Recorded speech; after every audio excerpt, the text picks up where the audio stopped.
Magandang umaga po kapamilya. Ito po si Father Jayboy at tayo na po at magkape at pandasal.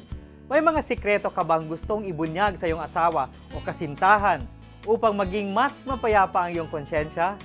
Ganoon din si Jesus na nagsabi sa kanyang mga alagad, "Marami pa sana akong sasabihin sa inyo, pero hindi ninyo masasakyan ngayon."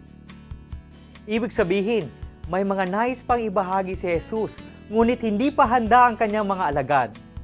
Ngunit may hahanda ng Espiritu ang puso at isipan ng mga alagad upang maunawaan ang mga katotohanan ng itinuro ni Jesus kasama ang iba pang bagay.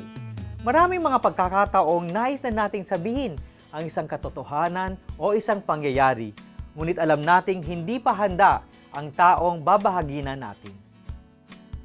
Maaaring bata pa ito upang maintindihan ang ibig sabihin ng pagiging ampon, halimbawa, ang pagmamahal mo ay hindi nakabatay sa tunay na kadugo. O bago pa lamang ang pagkakaibigan at wala pa sa tamang lugar upang makita niya ang pinakarurok ng iyong pagkatao. May mga katotohanan kailangan ipagpaliban sa mas tamang panahon. Isang pagpapakita ito ng pag-uunawa, respeto at malasakit. Pagdasal natin na laging hangad natin ang mas makakabuti sa ating kapwa. Tutal, darating din naman ang oras kung saan maaari nating ilahad ang ating mga sikreto sa buhay. Magandang umaga po.